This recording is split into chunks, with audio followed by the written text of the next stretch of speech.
In this episode, we explore the story of a father and son seeking revenge on a street rival, ultimately ending in a fatal shooting. Tyson, known on the streets as Tiny Termite, was a 16-year-old member of the four-block gang in Rialto. His primary rival was Greg, who went by the nickname Black. Their gang affiliation and ongoing conflicts led to several violent encounters. Greg and Tyson beef. In February 2006, Greg caught Tyson off guard and shot him in the shoulder. Tyson refused to cooperate with the police, stating he no longer lived in Rialto and did not want any legal action taken. He signed a form declining to prosecute or provide information, forcing the Rialto Police Department to close the case. Just 2 months later, in April 2006, Tyson's father, Albert, was released from prison. Albert, known for his street reputation and frequent incarcerations, was determined that his son would seek retribution against Greg. 10 days after his release, Albert encouraged and prepared Tyson for what would become a planned attack. On April 22, 2006, Greg, his brother Trayvon, and a friend named Josh entered a local convenience store. As they left the store, Trayvon noticed a figure emerging from behind a bush near a brick wall. The person, later identified as Tyson, was wearing a hood and black gloves. Trayvon approached the figure and attempted to de-escalate the situation, saying, "You don't know me and I don't know nothing out here," pleading that he was not an enemy. Tyson turned his attention to Greg. Trayvon recalled hearing his brother call out, "Ty," before running. Tyson pulled out a firearm and chased Greg, firing several shots while yelling out, "4-block," with each shot. Greg was struck in the hand and twice in the back, eventually collapsing.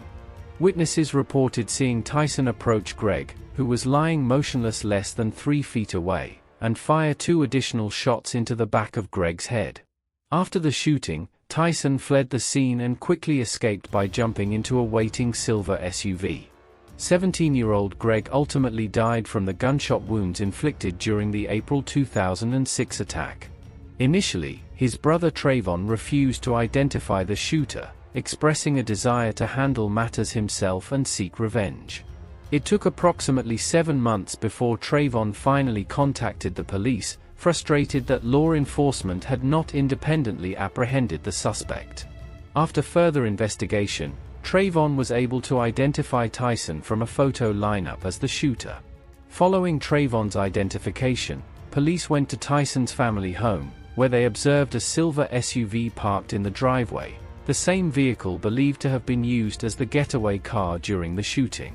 Both Tyson and his father, Albert, provided alibis during questioning. Tyson claimed he was at a friend's house preparing to attend a wedding that evening, while Albert insisted he had been with family at the time of the shooting. However, several witnesses in the area contradicted these alibis, giving descriptions consistent with both Tyson and Albert. Further evidence emerged through a recorded phone conversation between Tyson and his girlfriend, in which he reportedly said, "I put it down," a statement that police interpreted as an admission of the killing and an indication that the act was carried out for gang-related reasons. The case revealed additional complications. Tyson had previous conflicts with a youth named Michael over an ex-girlfriend. Several altercations were reported, including an incident where Tyson physically attacked Michael, and another at a party where Tyson and his associates allegedly fired shots and displayed gang-related violence. Albert, meanwhile, had his own legal entanglements within the family. His brother, John, claimed Albert had tried to kill him during an altercation, though John's reliability as a witness was questionable due to psychiatric medications. John also informed police about Albert's possession of firearms, which ultimately led to Albert's arrest. After a 2-year trial, in 2008 both Tyson and Albert were sentenced to life in prison. Tyson, only 16 at the time of the crime, faced incarceration as a minor and received a life sentence at just 18 years old. While in prison, Tyson sought ways to remain productive. He attended school, participated in church programs, and even contributed to a dog rescue initiative. Albert remained incarcerated until 2019, when he died in prison from an overdose. Tyson's life took a turn in 2024 when he was released after serving 18 years.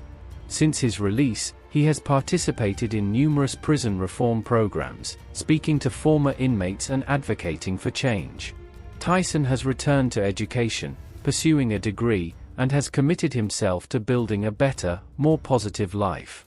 This concludes the episode, chronicling a tragic story of revenge, consequence, and eventual personal transformation.